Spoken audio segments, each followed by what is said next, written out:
baada ya mnyama Simba kupata sare dhidi ya Esperance de Tunis, tumemfuata mwamba chuma mwenyewe GB64, tumsikia na nini cha kuzungumza. Kwema kaka? Bwana kwema kabisa. Uko vizuri kaka? Niko vizuri kabisa. Poleni kwanza kwa matokeo. Tunashukuru. Yaani tunashukuru. Yaani huu ndo ukubwa. Yaani ukisikia ukubwa ndo huu. Kama haya ya kutokea maana yake wewe sio mkubwa na sio timu kubwa. Haya ilishaitokea Mamelodi Sundowns, hichi kishatokea kwa National Ali, hichi kimeshatokea kwa TP Anglabedi Mazembe alipotea miaka miwili, hichi kimeshatokea kwa Wydad Casablanca. Umenelewa bwana? Ana misimu mitatu sasa hivi klabu bingwa haijui. Sio wewe umeingia makundi alafu unashindwa kufuzu. Yaani kashindwa hata kuingia kwenye nini? Kwenye hiyo klabu bingwa yenyewe. Ndio katulia miaka miwili, huu mwaka wa tatu ndio kaingia kwenye nini? Kwenye shirikisho. Kwa hiyo haya ndio mambo ambayo yanaifesi timu kubwa. Leo napozungumzia timu kama Manchester ina mwaka wa 14 sasa hivi haujui ubingwa. Arsenal miaka 25 mpaka sasa hivi. Liverpool alikaa miaka 30. Chelsea alikaa miaka 50. Kwa hiyo ndio mambo yanayotokea katika nini? Katika vilabu vikubwa. Ni vitu vya kawaida. Sawa, mnyama Simba mechi 4 ameweka historia, hajawahi kutokea kwa mnyama Simba. Kuingia hatua ya makundi, mechi 4 anapata alama moja. Nini shida kwa mnyama Simba? Shida yani ni kutoka katika nje ya slogan yetu ya Simba nguvu moja. Ni kipindi cha mpito sawa, lakini tumetoka katika slogan yetu ya Simba nguvu moja, kwa sababu hata hivyo vilabu vikubwa kupotea kwake lazima kutakuwa na sababu. Tukitoka katika ethics za mpira lazima haya mambo yanafanya yanajitokeza sawa, na sehemu yoyote sawa, kwenye viwanda, kwenye sehemu taasisi yoyote, umoja ukikosekana basi lazima sawa, hakuna kitu kinachoitwa nini succession, yani mafanikio yanakuwa hayawezi kupatikana, kwa sababu unit ndio siku zote inawafanya watu waimbe nyimbo hii moja, na mkimba nyimbo moja tayari ndio mnaenda kupata nini mafanikio. Simba tumetoka katika nini slogan yetu ya Simba nguvu moja, na ndio maana leo unakuta mashabiki tumegawanyika, wanachama wamegawanyika, viongozi wamegawanyika, wafadhili wetu wamegawanyika, yani kila kitu kiko shagara bagara. Simba haiwezi kafanya nini katengemaa hata mara moja kwa hii hali tuliokuwa nayo. Mnyama anaweza kurejea katika hali yake, lakini kwa hali kurudi sasa itategemea na sisi tutachukua uharaka wa aina gani na kugundua tatizo liko wapi. Sasa tatizo la Simba yani ni sawa sana wewe umepima, wewe rafiki yako Sisanga, umepima umekutwa na malaria, alafu sindano unataka achome rafiki yako Sanga, alafu wewe upone. Unaweza ukapona? Ndio shida ya Simba ilipo. Yaani Simba kule sehemu ambayo ina tatizo, sisi hatupagusi. Tunagusa sehemu ambayo na yeye naye anapambana na hili tatizo. Ndio Simba hapo inapopotea. Na wewe ukiingilia ukitaka kurudisha watu katika umoja ule, ili wakumbushe jamani kwenye shida huku sio huku, unaitwa wewe chawa na unaweza hata ukapigwa. Jana mimi nilishindwa kuongea na vyombo vya habari kutokana na ile hali ya taharuki iliyokuwepo pale. Kutokana na nini? Kutokana na ile slogan ambayo wana Simba tunafanya nini? Tunahitaji sisi, tunahamasisha umoja ndani ya Simba, na kiongozi anapofanya mazuri lazima umsifie. Haiwezekani kiongozi ni binadamu, leo akikosea wewe ndo unamuimba tu, lakini akifanya mambo mazuri utaki kumuimba. Sisi tulimuimba kutokana na usajili uliofanyika wa dirisha dogo, umenelewa? Tuliulizwa swali kwamba bwana huu nini huu usajili mnausemaje? Mimi namjua Gwe Ribe Segwe, namfahamu vizuri. Yule Aura namfahamu vizuri. Ni wachezaji ambao kweli ni wachezaji unaona kabisa kwamba hapa timu sasa inafanya nini maboresho, na jana wote tumeona mechi zote, hata ile mechi ya ligi kule tumeona. Si umeelewa? Ukiangalia yani nafasi zote zile wanaofanya nini, wanatoa mtu anaweka, tumemrudisha mtu ambaye sasa hivi amerudisha ule utulivu. Simba ilikosa utulivu kule mbele, lakini sasa hivi tunaona nafasi zinatengenezwa, penetration passes zinapigwa, kwa sababu mwenye key ya Simba amefanya nini, amerudishwa. Sasa kitendo cha kuupongeza uongozi tayari mtu anakuimba anakuambia wewe chao. Kwa hiyo watu wa Simba kwanza, tatizo sisi ma-influencer wenyewe tunapenda ile umaarufu kwa kupitia kiki kama hizi. Yaani unamsikiliza mwenzio kaongea nini, wewe tayari unaenda unafanya nini, unampandia juu. Ndio shida ya Simba lilipo. Tofauti na watu wa Yanga, ma-influencer wa Yanga wanaongea kauli, yaani kila unayemuoja anaongea kauli, maana yake wana vikao vyao, wana mambo yao, wanajua jamani hili liko hivi, propaganda hii iende hivi. Ndio wenzetu wa Yanga walipotushinda. Lakini wa Simba kila mtu anaongea kivyake. Sasa sisi ndio tunafanya kazi sawa ya kurudisha ule umoja wa influencer ili tuweze kuongea sauti moja. Lakini wewe sasa kuongea sana kwenye mic sio kwamba unaweza kuiboresha timu. Sawa? Kuna sehemu za kwenda kufanya nini, kuongelea. Leo sisi tumempigia simu mwenyekiti. Si ndio mwenyekiti wa wanachama? Tuitie na nani? Na watu wako wa bodi. wajumbe wako wa bodi kwa upande wetu wa wanachama kwenye upande wa 51%, ametusikiliza na ametuitia. Tumeenda kuongea naye tumueleze matatizo ya timu na tukamueleza. Kutoka pale tukamwambia tuitie na upande wa pili sasa wa bodi tusikilize na huku, ili sasa wote wafanye nini, wakutane ili tuwaeleze timu imekuwaje, shida ni nini, tufanye nini, tuongeze wapi, tujazie wapi. Tayari wewe unaitwa, wewe ni nani? Wanatokea hao ma influencer wenzetu, wanatoka pembeni, wanaita vyombo vya habari, wanasema tumeitwa, tumeenda kuchukua nini, kuchukua pesa. Sisi tunachotafuta suluhisho, kupiga keso dawa. Wewe ni shahidi, mimi nimeshatiwa ndani kwa sababu ya Mangungu. Au umesahau? Si nimekaa siku 4 mimi Central. Mpaka mechi ya dabi imepita, nimekamatwa mimi Alhamisi, nimekaa mpaka Jumapili. Mechi imeisha, mimi ndo nimetolewa. Au umesahau? Shida ilikuwa nini? Sasa watu wa Simba walikuwa wapi kipindi kile? Mpaka leo wewe mimi unitechao. Walikuwa wapi kipindi kile? Kulikuwa na mtu alikuja kuniletea chai pale. Walikuja watu wa Yanga. Ndio akanifuatilia, wakawa wananiletea vyakula mpaka nakuja nafanya nini? Natoka, lakini nilikuwa napambana kwa ajili yani na klabu yangu. Tena niliwaambia kabisa mimi siko tayari. Hata mkinitoa humo mnaniambia ninyamaze, sitonyamaza.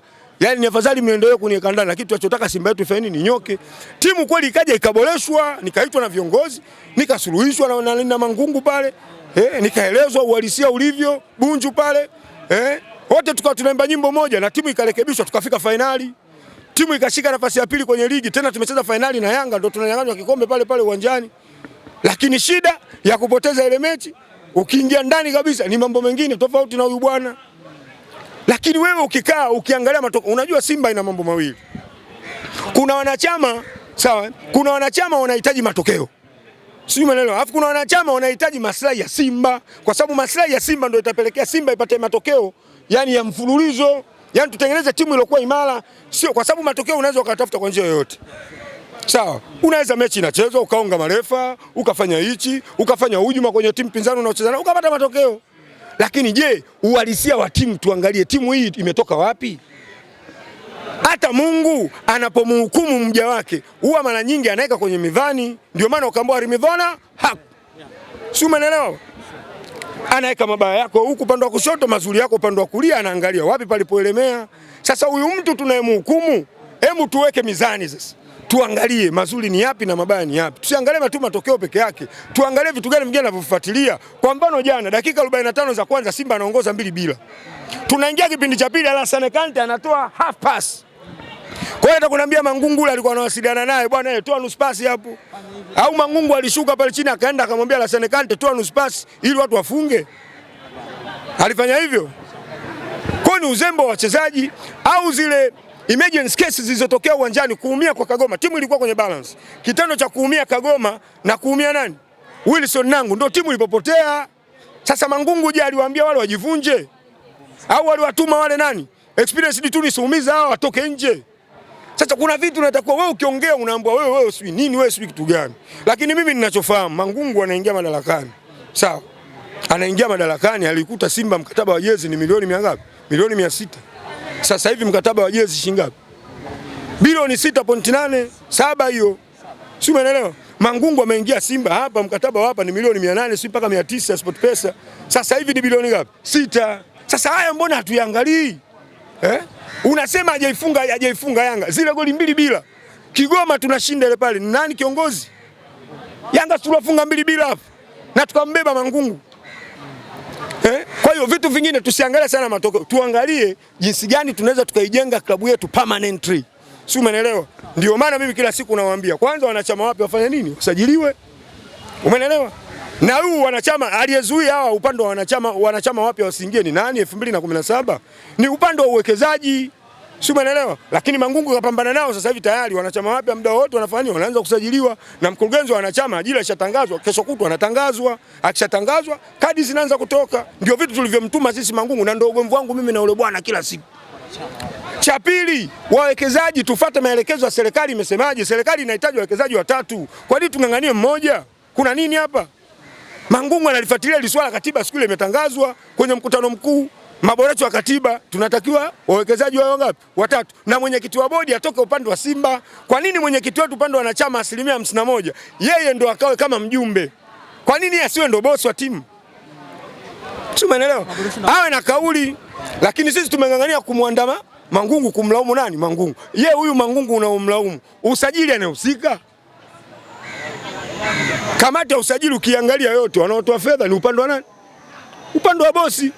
Na kamati yake hata usajili ule uliopita uliotuzingua ina maana ni Fadru pamoja na nani? Na mwekezaji wetu ndio alofanya ule usajili na walisema live.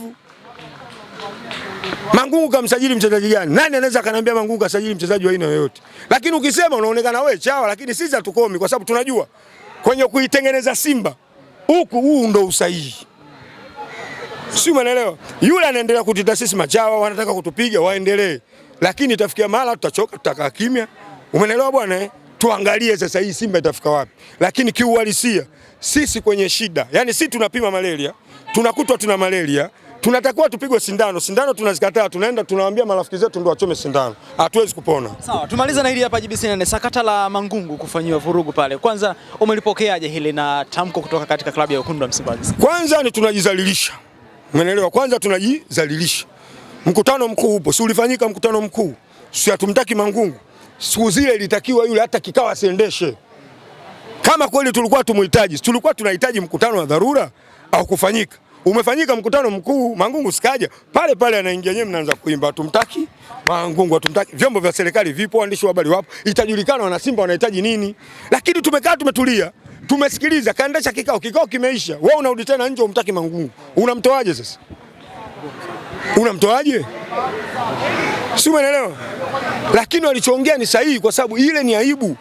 Pale kuna viongozi wa kafu, kuna viongozi. Alafu hii timu eti ndio iko ndani ya 5 bora za kafu. Umeelewa? Alafu kile kitendo kinafanyika cha vurugu namna ile. Wageni wetu wote wanashindwa kutoka kwa ajili ya vurugu zetu. Kiongozi ambaye ndio mwenyekiti wetu tunamvuta hili. Kwa hiyo Mangungu yeye kinachofanyika, yeye anapambana sawa katika kuitengeneza Simba. Na huu upande wa 49%. Sisi tunapambana na yeye. Anawezaje kupambana nao wao? Lakini shida wana Simba wanatakuwa wajiulize kitu kimoja. Mkwabi alijiuzuru kwa nini? Si umeelewa? Kwa nini Mkwabi ajiuzuru kipindi kile? Na kwa nini Mo alitweet na akaongea kabisa kwamba kuna mtu tunasafiri naye anatoboa nini? Mtumbwi. Kesho yake anajiuzuru nani? Mkwabi. Sasa tujiulize huyu Mkwabi kwa nini ajiuzuru kipindi kile? Maana yake alikuwa anafuatilia nini maslahi ya Simba, anapambana na bosi. Kwa nini bosi huyu aliyokuwa anagombana naye ndo kamvuta kamtia kwenye bodi yake? Kamtia huku kwenye upande wake wa 49%. Huyu Mkwabi ambaye alikuwa analumbana. Kwa nini Mkwabi atoke huku sasa aingie huku? Kwa nini huyu bosi wetu? Kwani waindonzia wapo? Kwa nini asitafute watu tofauti kabisa na hao wanachama wa Simba? Akaweka kwenye upande wake. Kwa nini leo amchukue Trayageni amlete huko? Trayageni si alikuwa mwenyekiti wa Simba? Si mwanachama wa Simba? Si ndio alikuwa friend of Simba, mwenyekiti wa friend of Simba? Walikuwa wanaendesha Simba. Kwa nini amtoe huku ajiuzuru mwenyekiti huku? Akarudi wapi? Akarudi huku akamchukua akamweka huku kwake na akampa mwenyekiti wa bodi. Magoli alikuwa huku, kwa nini amtoe huku amlete huku? Unaona shida ilipo hapo? Sasa wana Simba wanakuwa wajiulize, yani wawe na grit, yani grit seeker. Umeelewa? Wawe na critical thinking ya kwamba hili swala hili kwa nini? Mimi wajiulize maswali hayo. Mkwabi alikuwa anapingana na boss mpaka akaambiwa anatoboa mtungu. Kwa nini leo amchukue amuone anafaa amlete huko kwake? Ina maana huyu alikuwa yuko sahihi katika kuitetea Simba yetu. Kavutwa kaingizwa huko. Magoli tia huko. Trayageni tia huko. Kuna nini?